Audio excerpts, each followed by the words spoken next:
Avoir pignon sur scène, c'est avoir pignon en face. Et avoir pignon en face, c'est Frédéric. Bonjour Frédéric. Bonjour.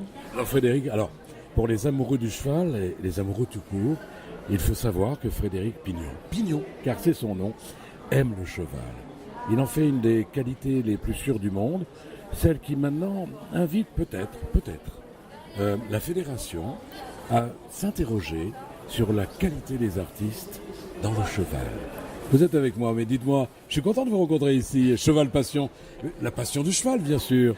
Ah oui, tout est une question de passion, tout est d'une histoire de passion et même passion familiale en ce qui nous concerne. Donc, Mais vous êtes combien dans cette famille ? Alors on est 4 frères et sœurs et j'ai mon frère Jean-François qui est dans le monde du cheval également et mon frère Thierry qui lui est plutôt un artiste, un peintre et on a associé nos talents sur ce salon à Cheval Passion cette année. Ça fait des années que vous êtes là. J'avais vu un pignon l'année dernière, c'était lequel ?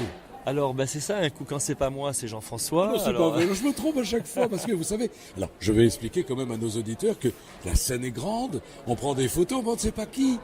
On sait que c'est un pignon, voilà. Mais on ne le voit pas bien. Hein. Voilà, et en plus on est dans le même, je dirais qu'on fait à peu près les mêmes choses, parce que c'est le travail en liberté, notre spécialité. Donc c'est vrai que souvent on nous confond, puis c'est pas grave parce qu'on s'entend très bien, il n'y a pas de concurrence entre nous, donc c'est très bien. Frédéric, je peux vous demander d'où vous habitez où ? Alors moi j'habite à l'Île-sur-la-Sorgue, On est voisins. On est voisins. Oui. On est de la même famille, hein. C'est formidable ça. Oui, tout à fait. Alors, vous avez des projets, parce qu'en aparté, il y a un instant, vous m'avez dit, on va exporter un projet quelque part à Hong Kong, je ne sais pas où. C'est vrai ? Oui, alors on part à Hong Kong en février, là sur un gros jumping international, mais on voyage avec Magali depuis 25 ans maintenant, hein, puisqu'on a fait 7 ans de tournée aux États-Unis, on est parti 2 ans aux Caraïbes, beaucoup en Floride, enfin voilà, on voyage. À chaque fois avec vos chevaux ? Oui, tout à fait. Ça demande derrière vous, je ne sais pas, une organisation monumentale. C'est une logistique, c'est une organisation, il faut que ça soit bien huilé parce que c'est pas facile, mais ça se fait bien quand même en avion, on met tout le monde dans des trailers en fait, dans des espèces de caisses très bien fait hein, et ça voyage bien. Mais quand vous êtes à l'étranger, vous apercevez qu'il y a le même amour du cheval partout dans le monde ?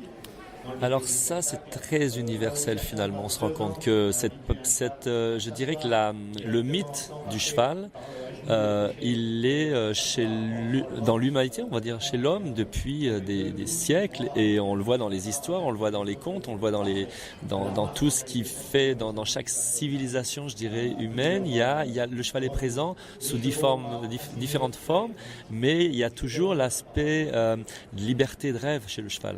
Ce qui veut dire que c'est une grande famille. Oui. La famille mondiale. Oui. La famille mondiale du cheval. C'est extraordinaire. J'aime beaucoup. Et alors, vous êtes sur scène cette année ? Oui. Ici, je veux dire ici. Tout à fait. Oui. Là, on est ce soir et en plus, on est très excités d'être là cette année parce que c'est d'abord ma femme Magali présente un numéro nouveau avec un cheval nouveau autour de la magie. Donc ça, c'est vraiment une première. Ensuite, moi, j'ai un numéro aussi avec lequel je travaille avec un musicien en live, un guitariste très talentueux. Et on fait un duo avec Jean-François, mon frère, et Thierry, mon frère aîné, qui fait la peinture. Donc c'est une belle rencontre familiale cette année. Alors il reste combien ? Il reste 2, 3 spectacles, je ne sais pas. Il reste jeudi, vendredi, 2 samedis et 4 spectacles. Il y a 2 spectacles par jour ? Non, samedi uniquement. Samedi uniquement. Alors écoutez, il faut venir, hein, parce que là c'est important. Je peux vous dire que l'an passé, j'ai vu les Crinières d'Or, j'ai apprécié, je ne suis pas un spécialiste, mais qu'est-ce que c'était beau. Et bon, voilà, vous avez tout compris. J'aime beaucoup le cheval maintenant, depuis quelques années, puisque je suis avec des amis qui m'ont introduit dans cet univers. J'aime beaucoup le cheval et j'aime les artistes de cheval. Et ça, on en parlera en aparté. Merci à vous, Frédéric, d'avoir répondu quelques minutes au micro de Tête d'Ailleurs Média, Friendly Radio, le journal Regard. Voilà, nous aimons les gens sincères, les gens en vrai, et vous en faites partie. Formidable, merci. À bientôt. À bientôt, merci. Au revoir.